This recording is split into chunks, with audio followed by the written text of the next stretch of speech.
አምላካችን ኢየሱስ ክርስቶስ ሰውን የማይንቅ አምላክ፣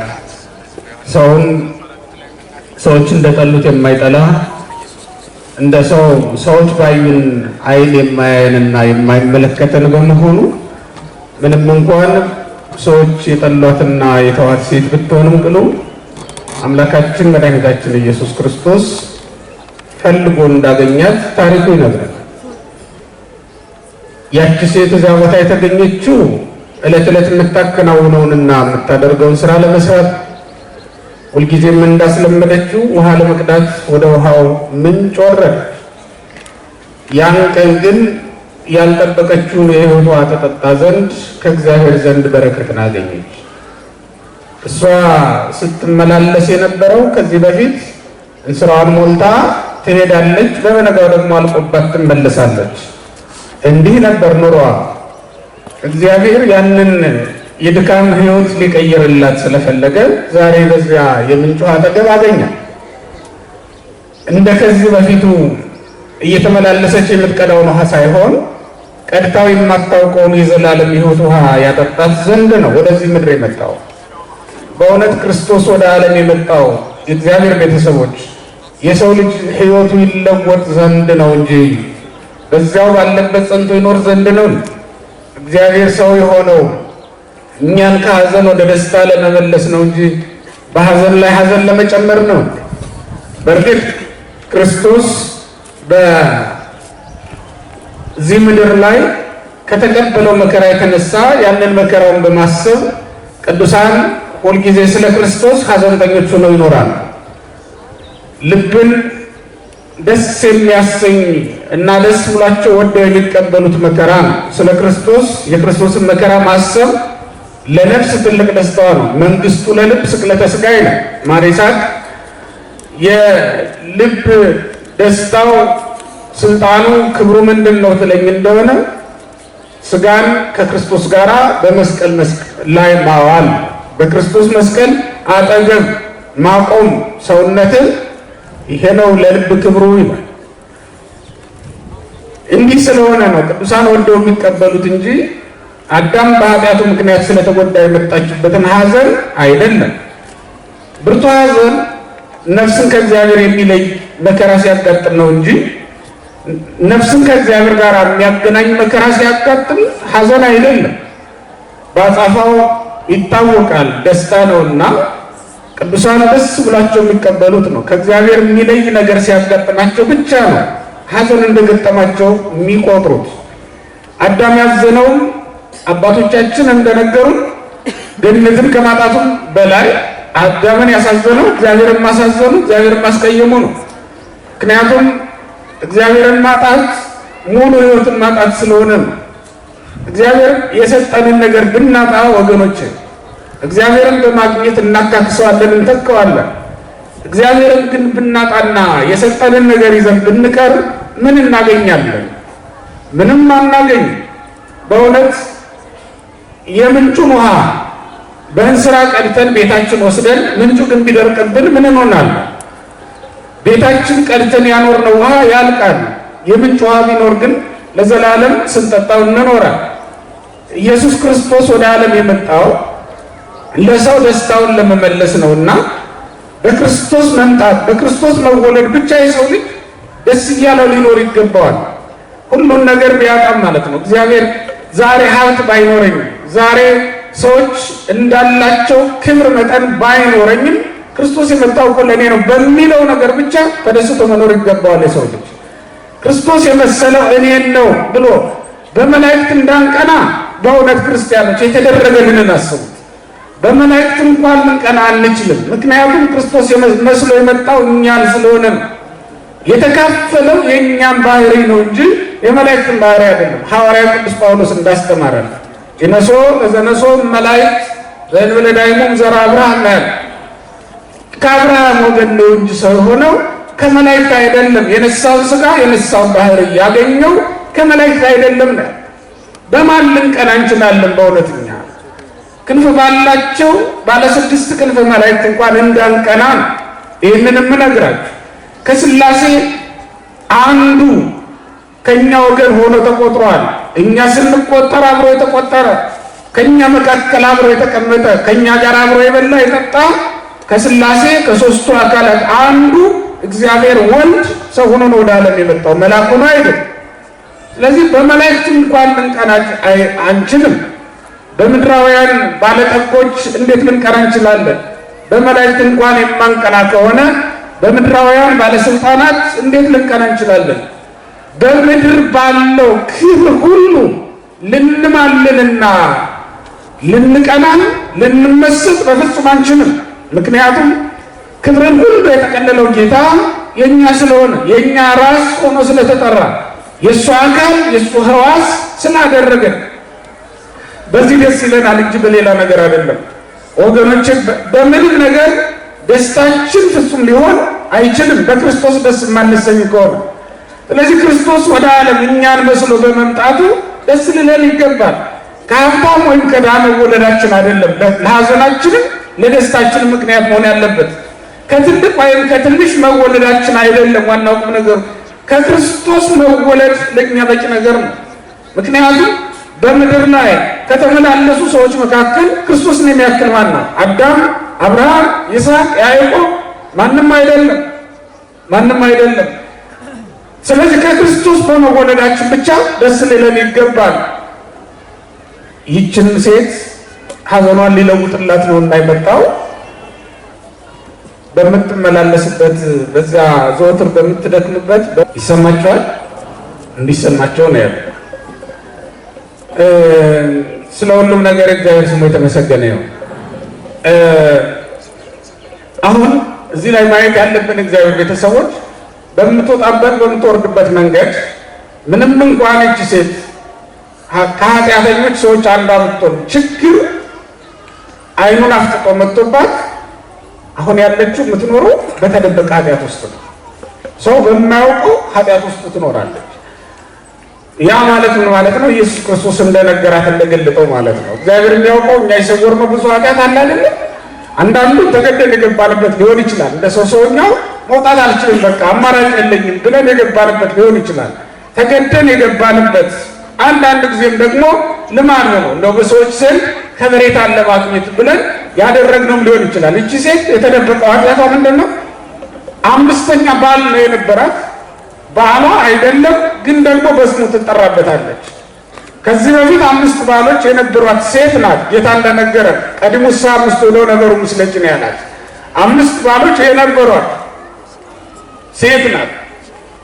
እንዲህ ባለ ሕይወት ውስጥ ስትኖር ምንም እንኳን ከሰው ተደብቃ ተለይታ ብትኖርም ከእግዚአብሔር ግን መለየት አልቻለችም።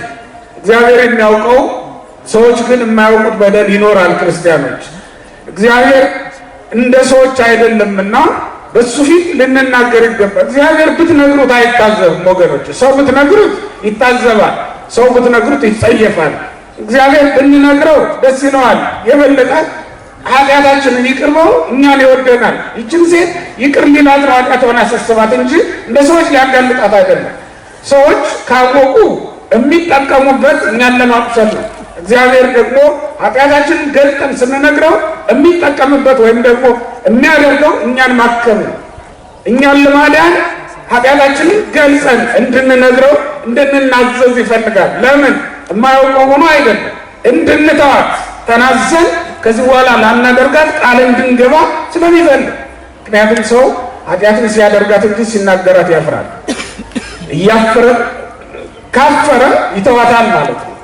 ለዚህ ነው እንድንናገራት እንድንናዘዛት የሚፈለገው ለዚህ ነው ማለት ነው። ስለዚህ ክርስቲያኖች እግዚአብሔር በሚያውቀው በማይጠቅሙ ሕይወት ውስጥ ያላችሁ ክርስቲያኖች እግዚአብሔር ዛሬም በመንገዳችሁ ላይ ቆሞ እየጠበቃችሁ እንደሆነ ልታስቡ ይገባል። ዛሬ እግዚአብሔር ቃሉን እንድትሰሙ ያደረጋችሁ መንገዳችሁ ላይ ቆሞ በሕይወት መንገዳችሁ ላይ መጥቶ ንስሐ እንድትገቡ ስለሚፈልግ ነው። እንድትወጡ ከዚያ ከተሰወረው ኃጢአት እንድትመለሱ ስለሚፈልግ ነው እግዚአብሔር። ምክንያቱም ይዞልን የመጣ ለዘላለም የማያስጠማ የሕይወት ውሃ አለ ሊሰጠን የሚፈልገው። አሁን ካለን ሀብት የሚበልጥ አሁን ከምንጠጣው የሚበልጥ ደስ የሚያሰኝ አሁን ከምንበላው የሚበልጥ ደስታን የሚሰጥ ጸጋን የሚሰጥ ነገር እግዚአብሔር ይዞልን መጣ። የማያልቅ ጸጋን ማለት ነው። ይችን ሴት እኮ ሲያገኛት ምንድን ነው ያለው? መጀመሪያ ከእሷ ነው ውሃ የለመነው፣ ግን በኋላ ቃል የገባላት የማይስማማውን ውሃ ከሱ እንደሚሰጣት ነው። ጥቂት ነገር ከኛ ይቀበላል፣ ግን ደግሞ ብዙ ነገር አድርጎ ይመልሳል። ክርስቲያኖች እግዚአብሔር እንዲህ ያለ ባለጠጋ ነው። ጥቂት ነገር ስጡኝ ይላል፣ ግን ብዙ አድርጎ ይመልሳል። ምድራዊውን ነገር ስጡኝ ይላል፣ ሰማያዊውን ጸጋ ይሰጣል። የሚያልፈውን ነገር ከኛ ይቀበላል፣ የማያልፈውን ጸጋ ለኛ ደግሞ መልሶ ይሰጠናል ማለት ነው። እግዚአብሔር አንዳች ነገር ከጠየቀ ብዙ ነገር ሊሰጥ አስቧል ማለት ነው። እግዚአብሔር ካንተ ጥቂት ትንሹን ነገር ከጠየቀ ትልቁን ነገር ለአንተ ሊሰጥ አስቧል ማለት ነው። እግዚአብሔር ልብህን ስጠኝ ብሎ ከጠየቀ በእውነት ልባችንን ብንሰጠው በጸጋ ሞልቶ ሊመልስልን አስቧል ማለት ነው። እግዚአብሔር እኛን ከጠራን ወደ ቤቱ እንድንመጣ ከፈለገ ሊሾመን አስቧል ማለት ነው። ሊቀድሰን አስቧል ማለት ነው። እግዚአብሔር በእውነት መጽሐፍ እንድንመለከት ካሰበ ካዘዘን እንድናነብ ካዘዘን አይኖቻችንን ሊባርካቸው አስቧል ማለት ነው። ወደ መንግስቱ ወደ ርስቱ እንዲያዩ እንዲመለከት እሱን እንዲያዩ ለማድረግ የሰው ልጅ እኮ እግዚአብሔርን ከማየት በፊት ቅዱሳት መጻሕፍትን መመልከት አለበት ወገኖች። እግዚአብሔርን በመጽሐፍ ካላወቃችሁ ልታውቁት አትችሉም ወገኖች። እግዚአብሔርን በመጀመሪያ በመጽሐፍ ታገኙታላችሁ። በመጀመሪያ በምን ነገር በምን ታገኙታላችሁ? በመጽሐፍ ታገኙታላችሁ። በመጽሐፍ ያገኛችሁትን እግዚአብሔርን ድሃ ሆኖ ታገኙታላችሁ። ድሃ ሆኖ ያላገኛችሁትን እግዚአብሔርን በሰማይ በዙፋኑ ላይ ተቀምጦ ልታገኙት አትችሉም። ስለዚህ በመጀመሪያ እግዚአብሔርን በመጽሐፍ እዩት፣ ፈልጉት፣ አግኙት። ከዛ ቀጥሎስ በምድር ላይ ያሉ ድሆች የእግዚአብሔር መልእክተኞች ናቸው። ምክንያቱም ጌታ ከታናናሾቹ ለአንዱ ያደረጋችሁት ለእኔ ማድረጋችሁ ነው ስለሚል ታናናሾችን ልኳል እግዚአብሔር። ታናናሾችን የማይንቅ ሰው እግዚአብሔርን ያከብራል። ታናናሾችን ያከበረ ሰው ነው እግዚአብሔርን እንዳከበረ የሚቆጠርለት ማለት ነው። እግዚአብሔርን ድሃ ሆኖ አይተኸው ንቀኸው ካለፍ እርግጠኛ ነኝ በሰማይ በዙፋኑ ላይ ሆኖ ልታገኙ በፍጹም አትችልም። በመላእክት ታጅቦ ልታገኙ አትችልም። እዚህ በጨርቅ ተጠቅልሎ አይተህ ንቀህ ካለፍከው እንዴት ልታገኘው ትችላለህ? እንደ ሰብአ ሰገል መሆን ነው ክርስቲያኖች። እምነታችን እንደ ሰብአ ሰገል መሆን አለበት። በጨርቅ የተጠቀለለውን በበረት የተጣለውን ጌታን ያገኙት መጀመሪያ ላይ በዙፋን የተቀመጠውንና በእሳት መጎናጸፊያ የተጠቀለለውን ክርስቶስን አይደለም ያገኙት በቀጥታ በመጀመሪያ ያገኙት በጨርቅ ተጠቅልሎ በግርግም ተጥሎ ነው ያገኙት። በአይነ ሥጋ ድሃ ሆነው በአይነ ነፍስ ደግሞ የዘላለም ባለጠጋ የሆነውን ክርስቶስን ተመልከቱ ወገኖቼ። ድሆችን ባገኛቸው ጊዜ እንደዚያ ነው ማየት የሚያስፈልገው። በጥቂቱ መታመን ካልቻል እግዚአብሔር ጥቂቱን ነገር ወደን ፈቅደን ስንሰጥ ካላየን በስተቀር ትልቁን ነገር ሊሰጠን አይችልም። ለዚህ ነው በመጀመሪያ ውሃ ጠጭኝ አላት። ይሄ ውሃ እኮ እንኳን እሷን ለዘላለም ሲያመላልሳት የሚኖር ጉዳይ እንደሆነ ያውቃል። እሷ ዛሬ ትወስዳለች፣ ነገ ደግሞ ተመልሳ ትመጣለች። ይህን ሁሉ ድካም የማያስቀርላትን ውሃ እሱ ደግሞ ስጭኝ ይላታል። ምን ያደርግለታል? እሱ የዘላለም የሕይወቷ ምንጭ ከሱ እየተገኘ ዓለም ሁሉ ቢጠጣው የማያልቀው ውሃ ከሱ እየመነጨ እሱ ምን ያደርግለታል ያላችሁኝ እንደሆነ ይህ መግቢያ ነው። እግዚአብሔር ሰዎችን ለማዳን የሚጠቀምበት መግቢያ ነው። ክርስቲያን ይህ እኮ መግቢያ ነው ወገኖች። ጸልዩ ያላችሁ እግዚአብሔር ያ መግቢያ ነው። እናንተን ለማዳን እናንተን ለመጎብኘት መግቢያ በር ነው። ያ ጸሎት ያቻችሁ ጸሎታችን ለቅዳሴ እንድትመጡ የተፈለጋችሁት እኮ መግቢያ ነው። እናንተን ለመርዳት ለማዳን የሚጠቀምበት ነገር ነው።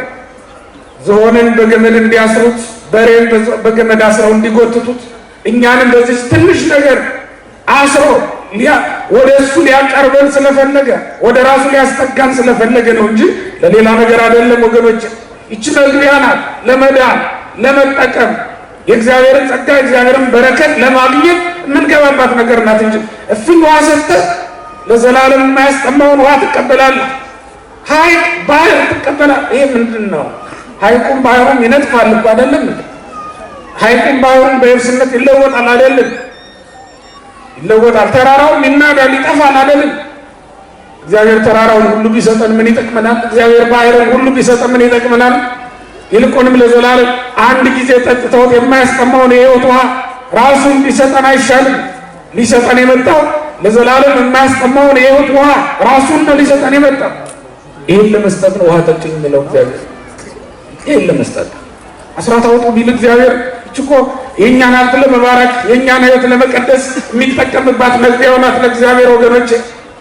ይች በጣም ጥቂቷ ናት። አንደበታችንን ለምስጋና መፈለጉ እግዚአብሔር በአንደበታችን በኩል ሰውነታችን ሁሉ የተቀደሰ ይሆን ዘንድ ስለሚፈልግ ነው። እግዚአብሔር አንዷን ሕዋሳችንን ለእግዚአብሔር አስገዝተን መላ ሰውነታችንን አስባርከን መመለስ ይሄን የተፈቀደልን እዚህ መግቢያ ነበር ማለት ነው። የሱ ጥያቄ ውሃ ጠጭኝ የሚለው እንጂ ውሃ ቸግሮት እንዳልሆነ በኋላ አነጋገሩ ይታወቃል። የእሷን ድካም ለማራቅ ለማስቀረር ነው። ወገኖች ይህን ዓለም ለመስራት ስንት ቀን ደከምን።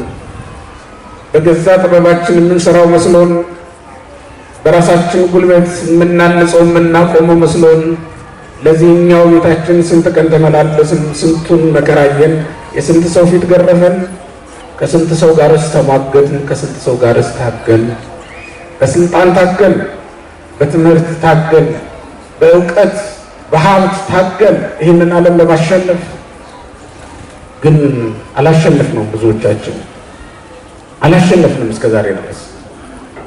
ይህችም ሴት እንደዚያ አላሸነፈችም። እንድታሸንፍ ነው ክርስቶስ የመጣላት። ልብ በሉ። ለዘላለም የማያስጥመው መጠጥ ይዞላት መጣ። ከዛ ሁሉ ጭንቀት፣ ከዛ ሁሉ ድካም ሊገላግላት ሊያረቃት መጣ። ሁለንተናዋን ለእግዚአብሔር እንድትሰጥ የሕይወት ውሃ ምንጭ ራሱ ነው። እሱ ራሱን ይሰጣታል። ከዚያ በኋላ እሷ ራሷ የሕይወት ውሃ ምንጭ ትሆናለች። በእሱ ያመኑ ሁሉ እንደዚያ ናቸው። አፍላገማ ሕይወት ዘሕዝብ ከእርሱ ነው የሚለው። የሕይወት ውሃ ምንጭ ከእሱ ይፈልቃል። በክርስቶስ ያመነ ሁሉ ይሄ ነገር ይደረግለታል። ይሄ ቃል ኪዳን ይፈጸምለታል። ለዚህች ሴት የተሰጣት ጸጋ ምንኛ ታላቅ ነው በእውነት ክርስቲያኖች። እሷ ምድራዊውን ስትፈልግ እግዚአብሔር ሰማያዊውን ነገር አቀረበላት። እኛ በጸሎታችን ሁሉ ምድራዊውን ነገር እንለምናለን፣ እግዚአብሔር ደግሞ ሰማያዊውን ነገር ይሰጣል። እኛ ለምድራዊው ነገር ብዙ ጊዜ እናጠፋለን፣ እግዚአብሔር ደግሞ ሰማያዊውን ነገር ለእኛ ያዘጋጃል። እኛ በዚህ ምድር ላይ ሰውኛውን ስንኖር እግዚአብሔር ደግሞ በሰማይ የምንኖርበትን ስፍራ ያዘጋጃል። እሷ የተለመደውን ነገር ፍለጋ ነበር ሄደችው። ከዚህ እንውጣ ወገኖቼ፣ ከተለመደው ነገር መውጣት ያስፈልጋል። ልመናችን እንደተለመደው መሆኑ መቀጠል የለበትም። ጸሎታችን መለወጥ አለበት። መንግስት ትምጣ ነው መሆን ያለበት። የእግዚአብሔርን መንግስት የምሽት ልብ ሊኖረን ይገባል። የእግዚአብሔርን መንግስት ማየት፣ መመኘት፣ መናፈቅ ያስፈልጋል። መጠማት ያለብን፣ በናፍቆት ውስጥ መውደቅ ያለብን ለምትመጣው የእግዚአብሔር መንግስት ነው። ለምትሰጠን ክብር፣ ለምናገኛት ሰማያዊ ጸጋ፣ ለምድሩ አይደለም ለሰማዩ፣ በሰማይ ላለው ከሰማይ ለሚመጣው ነገር፣ ከሰማይ ለሚመጣው ጸጋ መዘጋጀት ያለብን ለዚያ ነው ወገኖች። የምድሩንም አየነው እኮ ብዙ ደከም፣ ብዙ ወጣን ወረድ። እግዚአብሔር መጥቶ ካልገላገለን በስተቀር እንዴት ይሆናል? መች ይሆናል? ዛሬ የሰበሰብነው ነገር ይበተናል። ዛሬ የቀዳነው ያልቃል። ዛሬ የጀመርነው ያልቃል ብለን ባላሰብንበት ጊዜ ያልቃል። የዚህ ዓለም ነገር እንዲያ ነው ወገኖች። ገና ስንጀምረው ገና ስንጨብጠው ይጠፋል። ስለዚህም ለማይጠፋው ለእግዚአብሔር መንግስት መዘጋጀት ያስፈልጋል። ኢየሱስ ክርስቶስ ያላት ይህንን ነው። እኔ ከሚሰጠው ውሃ የሚጠጣ ለዘላለም አይጠማም ያላት። እሱ የሚሰጠው ውሃ ትምህርቱ ነው ወገኖቼ። የሚሰጠን ትምህርት በቅዱስ ወንጌል የተጻፈው ያስተማረው የሰበከው እሱ ነው። የዘላለም ሕይወት የማያስጠማው ሐዋርያት አልተጠሙም። ከዚያ በኋላ እነሱ የተውት የገሊላ ባህርን ነበር፣ ግን መላውን ዓለም ሰጣቸው። እነሱ የጣሉት መረብና መርከብ ነበር፣ ግን ቤተክርስቲያንን ሰጣቸው። እነሱ የተውት ገሊላን ነው፣ ግን እግዚአብሔር ዓለምን በሙሉ ሰጣቸው። ይህም ብቻ አይደለም፣ በሰማይም ያለውን ርስትም በስማቸው መዘገበላቸው። ዮሐንስ በራእዩ እንደተመለከተ በመሰረቱ የተጻፈው የበጉ ሐዋርያት ስም ነበር ይላል። የ12 ሐዋርያት ስም በወንጌል ላይ በማቴዎስ ወንጌል ምዕራፍ 10 ስንመለከት ስማቸው ተጽፏል። ስማቸው ተጽፏል። በሰማይ ደግሞ በርስቱ በመንግስተ ሰማያት በመሰረቷ ላይ ስማቸው ተጽፏል። ይህን ጸጋ ይህን ክብር ነው ያገኙት ወገኖች። አይሁድ ከመቅደስ አባረሯቸው። እግዚአብሔር ግን በሰማያዊቷ መቅደስ ዋና አደረጋቸው። ምን ቸገራቸው? የምድሩን ቤተ መቅደስ ሮማውያን መጥተው አፈረሱት እኮ አለቀ። ታሪኩ ተሻረ። በምድር ላይ ሆነ የለም ለዘላለም። አይሁድ ራሳቸው አያዩትም፣ አያገኙትም። አሁን ፍርስራሹ ነው የለም። አሁን ኢየሩሳሌምን የሚጎበኝ ማንኛውም ሰው አንዱ ግድግዳ ነው የቆመው ከሰሎሞን ቤተ መቅደስ። አንዷ ግድግዳ እንዲህ ቤት 4 ግድግዳ አለው በትንሹ አለ። ከአራቱ አንዱ ነው ያለው ማለት ነው። አይሁድ ያንን ተጠግተው ያለቅሳሉ። ዛሬ በጀርባው መስጊድ ነው ፈርሷል። ሮማውያን ወስደው ለሌላ ሰጥተውታል። ፍርስራሽ ነው ያለው። ከዚያ መቅደስ ነው ክርስቶስን ያስወጡት። ተመልከቱት። ለክርስቶስ የከለከሉትን ሌሎቹ መጥተው አፈረሱባቸው። ወገኖቼ ለእግዚአብሔር ብትከለክሉት ሌላ ይበላው የለም እንዴ? አስራት አድርጋችሁ ባትሰጡት፣ አስራቱን ብትከለክሉት ገንዘባችሁ ሌላ ይበላው የለም? ወገኖቼ ጉልበታችንን ለእግዚአብሔር ብንሰውረው፣ ባንሰግድበት፣ ባንቆምበት፣ አንደበታችንን ከምስጋና ብንከለክለው እግዚአብሔር በደዌ ይዘጋው የለም እንዴ? ደዌ ሞት ይዘጋው የለም?